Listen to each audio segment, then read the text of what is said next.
On my father's return, visit is not of immediate importance. He has yet to complete his duty.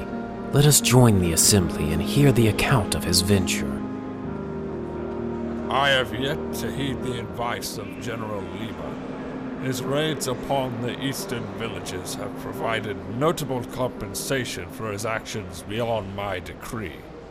However, such impertinence will not find predilection under my rule. Am I to believe such impulse was bred in hopes of impressing his king? A minion should know, above all, my word is supreme. Therefore, I cannot treat the actions of Liber in a gratuitous manner. 'Tis my kingdom which endows responsibility for his actions. Now I ask he who has sat beside the man in battle, do these findings displease you, General? For the many years of shared service, I would question the earnestness of his fealty. Once given esteemed rank, his true demeanor would emerge. A ruthless man, hungry for power. He would have your crown should the opportunity befall him. And you, Garrett? My king, I believe your assessment was fair. The views of my colleague, however, should not be deemed impartial.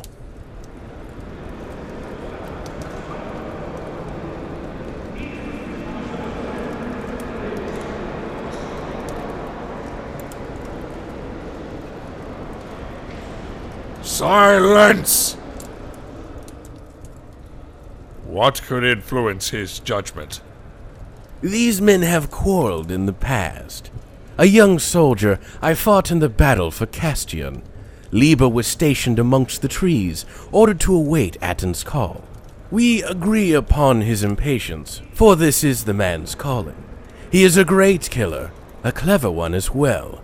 Also to be mentioned, he has an appetite for glory. Liber was named sole victor of the great battle as he seized Atton's position and ensnared their beloved king. My good friend was made to look a fool as he could not keep order among his men. If we all agree upon our great king's findings, what purpose does this implication hold? I would hope the decision is not unanimous. I cannot recommend going to war with this man. Many of our enclosing tribes regard Liber a hero. His moniker is a phrase known throughout our lands. The departed savior. We would be wise not to make an enemy of him. He has made intentions rather clear. Has he? What other possible motive would lead a man to disobey his king? Shall we not discover the answer before rash decisions are made? Atton's reasoning is sound. Liber will find no leniency through such disobedience. We could crush his band of soldiers in a week's time. If the schemes of Liber are afoot, he would know of this disadvantage as well.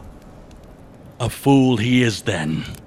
My king, allow me to call upon the Third Legion and end this with haste. A brilliant strategist, much more befitting.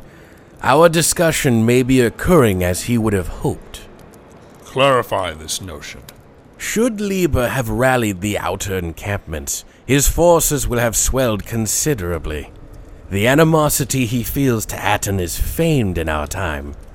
He may find advantage in this. What assistance will disfavor provide if it is shared? A variable. Whom would act rashly when tempted? Do not question my intelligence in battle. Grant me leave, my king. I am sensibly fit to end this dilemma. 'Tis I who truly knows Liber. Enough! Garrett will lead the campaign. Call the Third to order. You leave tomorrow. Great King Overus, allow me a slight request. I shall hear it first. The men of the Third hold loyalty to Atton. Once they hear of his displeasure, I fear they won't entrust equal devotion to me. 'Tis a game for children to play. Should a single soldier disobey your command, it will be treated as a direct insult to their king. Issue this warning and you will not be bothered. If I may, I would request to summon the 5th Legion. They served under my command during the winter raids. A day's march further is the meager price to pay. As you wish. The 5th Legion will march once again. I act in wake of such impudent defiance. On this hour, I mark the discontinuance of Liba's authority. The committee will now recognize his permanent decree. I hereby name him Liba, the renegade of our state. This meeting is adjourned. Step forward, my young squire. My liege. We will converse in my chamber. As you command. Why does he leave? I fear he may not join us. However, thought of where he will be arises. Follow me.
Tell me of your travels.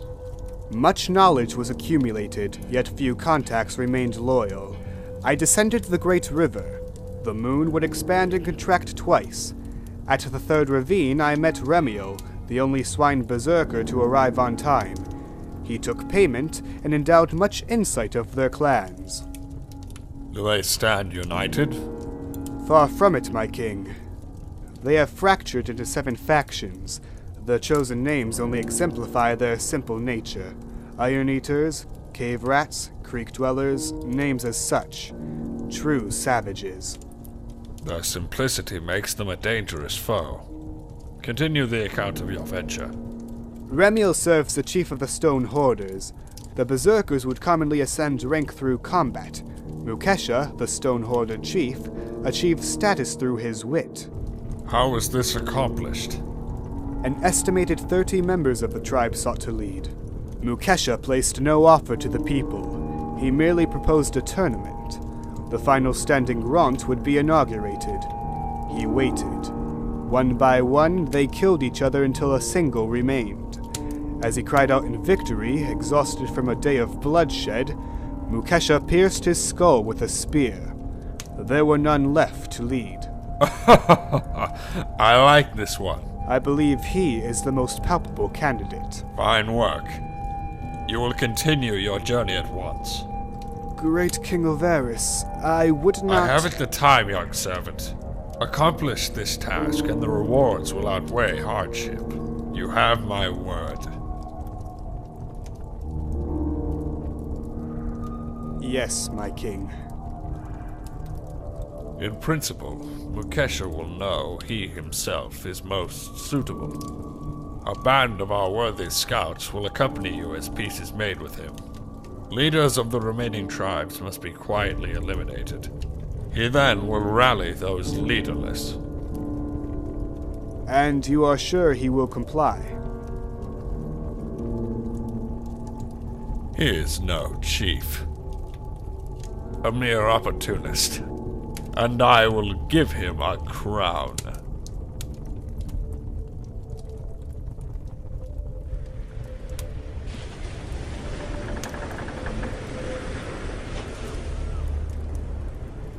Your father approaches. Wait here.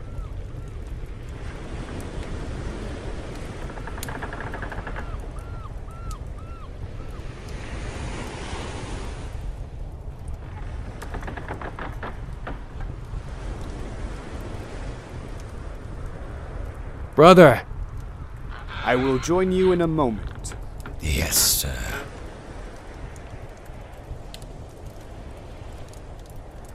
What brings you here? You would leave without visiting neglected family?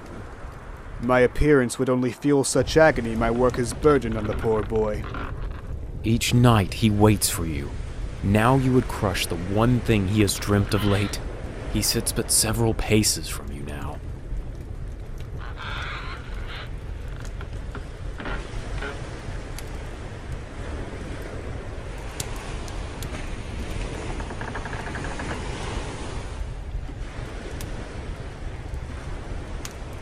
Give us a moment.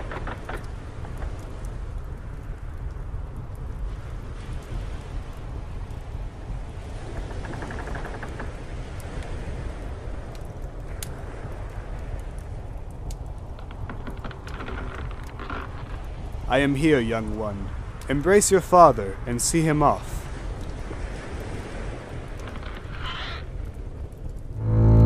We travel light and swift. The king chose us best to undertake this mission. Failure would mean the death of us all. Bards will sing of our glory should we be victorious. What say you, men? Shall we have our names etched in history? Our lives will forever change once I return. We will have our own lands. You can have whatever your heart desires. I promise you this, my son. Yes, Father. Your uncle will continue to watch over you for some time. He will teach you what it is to be a man. On my return, I expect you will be one.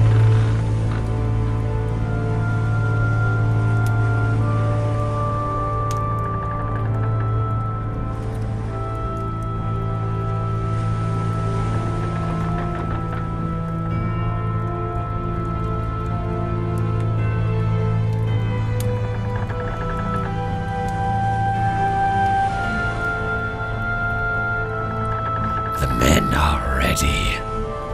Set sail. We move to begin a civilization.